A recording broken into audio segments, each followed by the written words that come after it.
Hi there, and welcome to another edition of BusttheNet. My name is Rashidi, and you're back with me and West Bromwich Albion.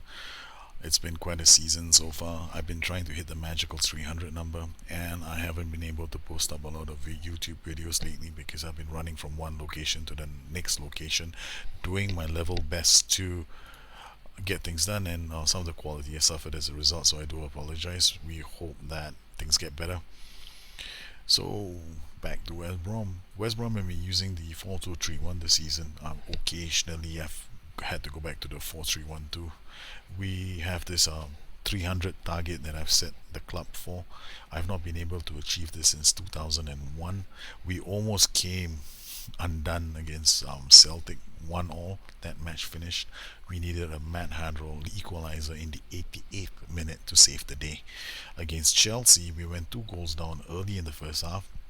We had to switch back to a 4-3-1-2 because I was getting outrun in midfield, and we managed to pull one back before the half, and then got the equaliser in the second half, but we couldn't get the winner. Uh, Walking away with a point, at least a point. It could have been worse. I could have ended my run having come so close. And then it came to the last few matches. If you look at all the greens after Brighton, that kept us getting closer and closer to the mark, and we got to the mark. Swansea became the big match. 5-2 FA Cup third round win. That win sealed our 300, and I'm so proud of the team. They did really well. It's not something I could have done.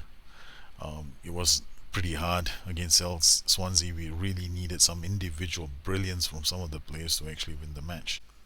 The highlight actually turned out to be Marko Perkovic. Well, he scored one of the best goals I've seen. He beating off the challenge of one player, working himself into the box, 2 men on him. He slots the ball into the bottom left corner of the net.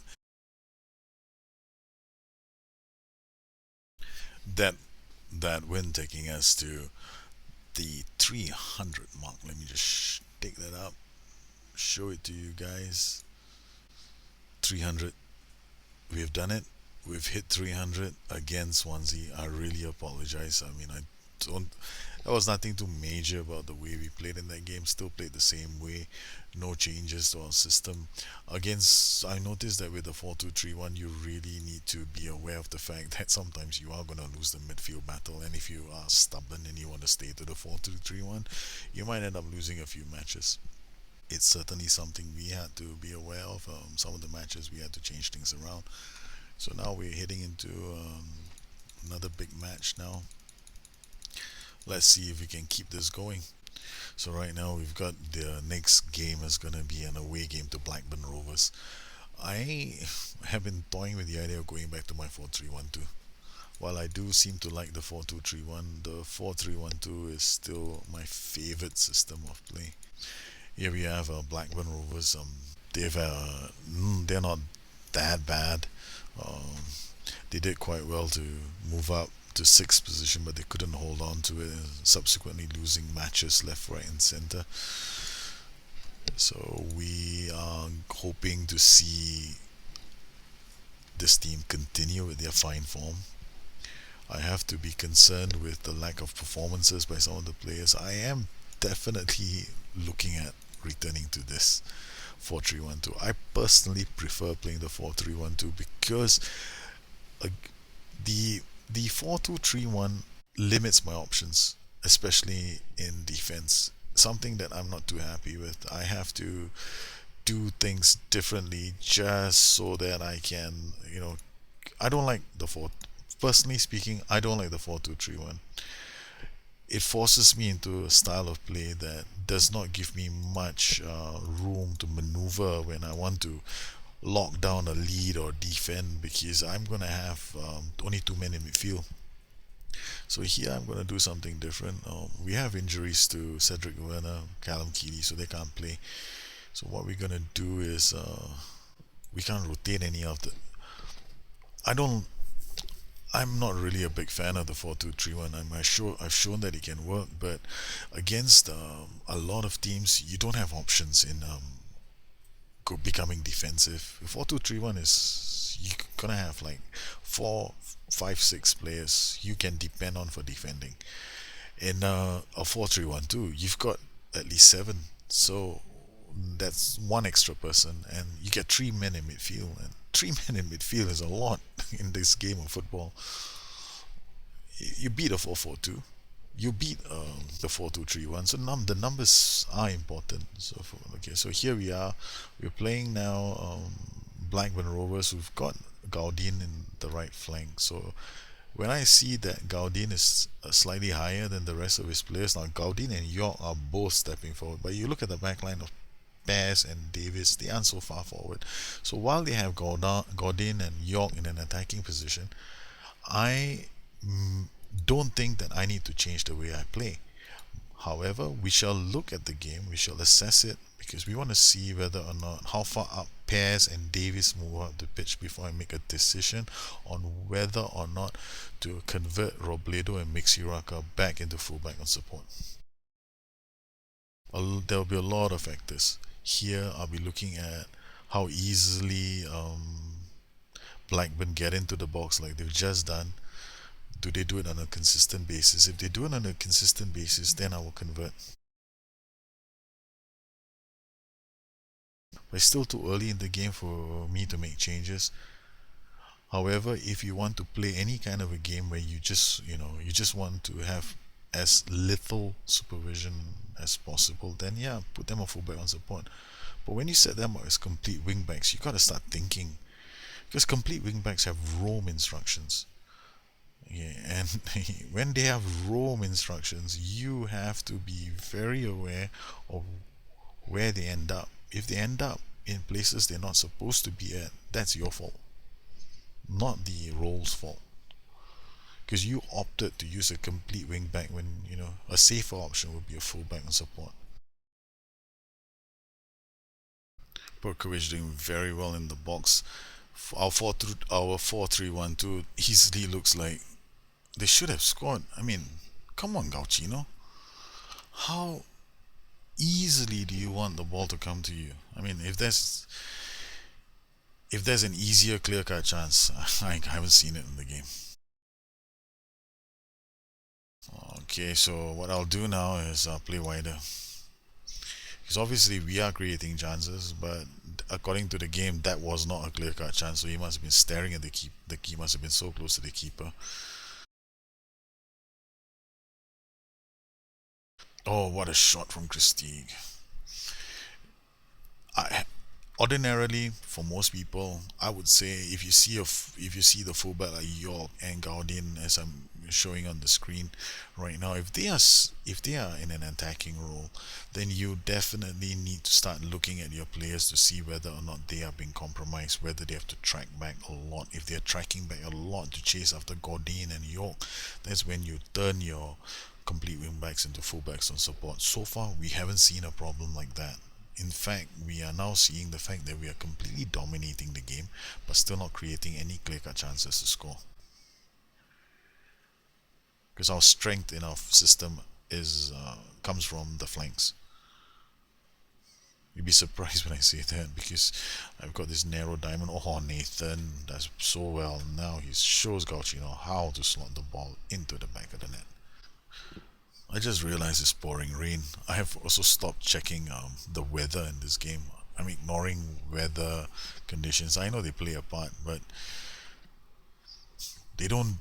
It's not something I have to go and check, or do I have to play slightly differently because the weather is different. But in this particular case, you know that it's coming raining, right? Pouring. So what I'm kind of try and do is stop work ball into box because I play a higher tempo, pass into space and go more direct. So considering the fact that the weather is coming down so badly, so we're going to move the ball around a lot faster and hopefully with a lot of shots on goal, forcing the keeper to parry the ball.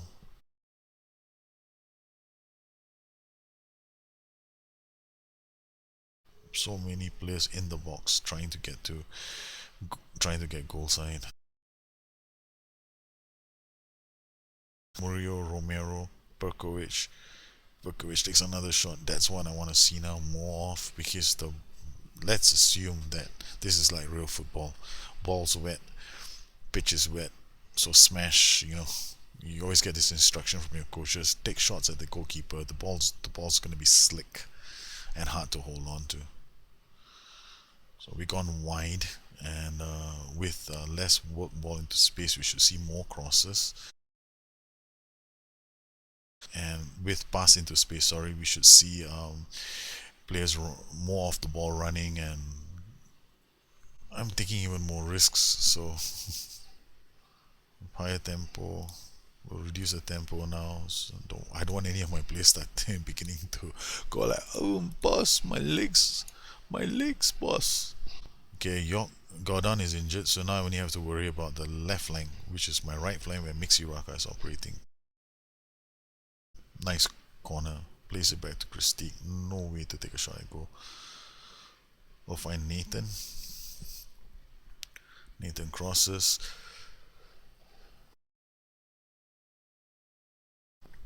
Gachino inside the box scores.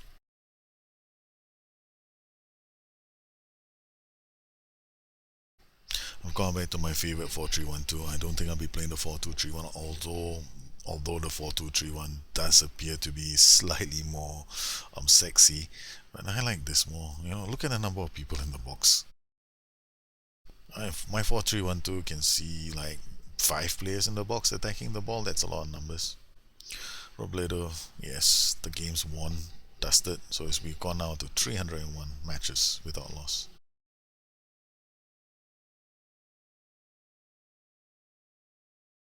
If you had asked me back then whether or not we could pass 300, I would have said no way, because I haven't been able to do that.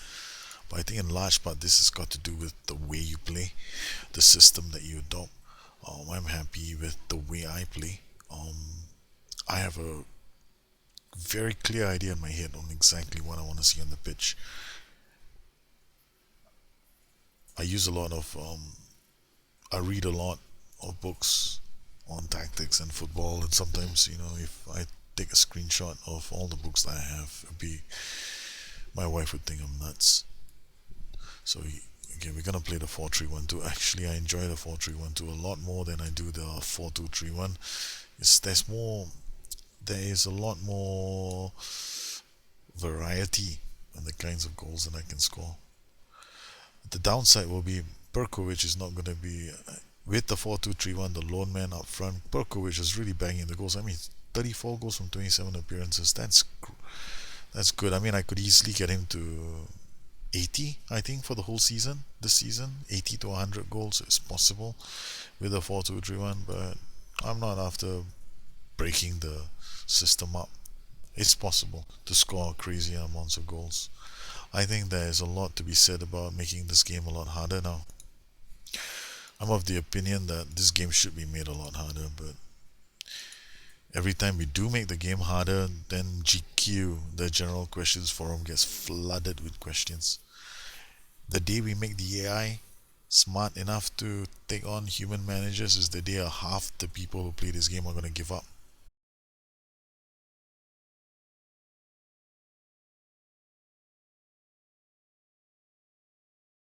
It's a catch-22. People want realistic results. People want realistic performances. But when they think they've created a really good tactic, and if they start losing, then they complain.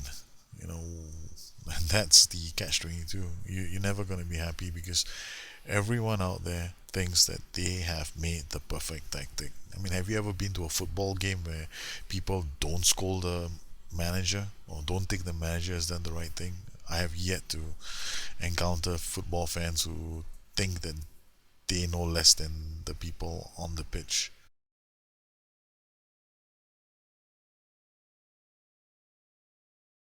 Mixiraka out wide, loving my 4-3-1-2. Mixiraka has got tons of time to play the ball.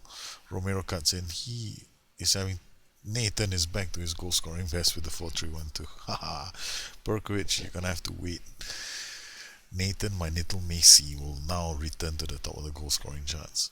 I like this system a lot better, because in the 4-2-3-1, I'm really going to be depending on Perkovic to score a lot of the goals. Here, the chances will fall to Nathan, to Perkovic, and to Gocino.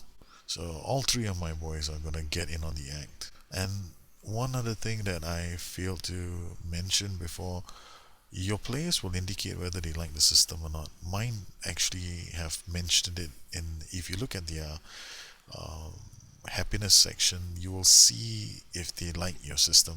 I got Nathan who loves my system. Perkowicz loved the 4-3-1 too, so I'm gonna stick to it. The boys like it, let them play the system they like to play. Clearance. Ooh, what a beautiful ball from the back to find Cooper. Jamal Tran, is he? Yes. Oh, what a goal. What a goal from Cooper. That was brilliant. Amate played an exquisite ball from the back to find Cooper. Cooper just slipped through the whole defense and checked inside and took a shot. Oh man, that's top drawer. Amate, the deep line, must be playing as a deep line playmaker. Can we do something different? I don't know. We'll have to watch. Alejandro Salas, Gauchino's not having a very good game. Marco Perkovic, Gauchino's having, the game is not getting any better. His game is actually getting worse. 6.4 now. Okay, time for me to have a chat with the boys. Ooh, nice. Sol de Mate. Gauchino, out wide. What is he gonna do? Oh, he scores a brilliant goal just when you think the boy's having a bad day. He comes out and he slots in a goal. In off the post. Very bad goalkeeping. Something that the game needs to fix. Way too many goalkeeping errors in this game. And near post goal. Was the goalkeeper, yeah, the goalkeeper was probably thinking, or the AI must have been thinking, yeah, he's coming in for a cross. Yeah, played well, boys. You can do a lot better.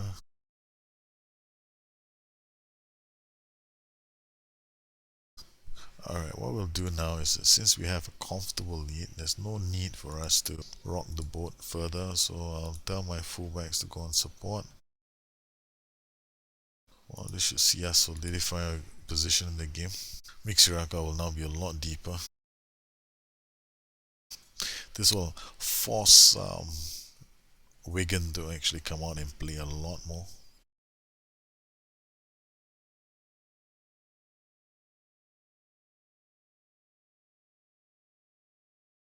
Boys are passing the ball around comfortably in the opponent's half. Salas has already picked up a yellow card. In a 4-2-3-1, you're going to see a lot of yellow cards for your central midfielder. So if you don't have a lot of good players, you're going to struggle. Nathan's second goal of the game. So why do I not like the 4-2-3-1? I never did like the 4-2-3-1. Never did. I have. I think it's a good system, but if you, unless you have a really deep bench, I mean, how many world-class central midfielders can you keep? And you'll always have to have one central midfielder on standby to come in and take his spot because he may have picked up a card. So, do you have that in your stable? If you don't, then I don't advise a 4-2-3-1. I don't understand why people want the 4-2-3-1 in the first place. It's the flavor of the month. I hate the flavor of the month. Okay, Christique, you play for Salas, you old man, you get out there, show the boys what you can do. We're gonna have gone into a 4-5-1. Well, as you can see, the game's ended. It's 3-1. West Brom have won. I wasn't here. I forgot to hit the record button when I hit pause. So the game played itself out. The boys have won the game. I hope you've enjoyed the show. If you have any questions, you know where to find me. And if you like this video, please subscribe and like the video too. It always helps. I'll catch you guys again soon. Bye.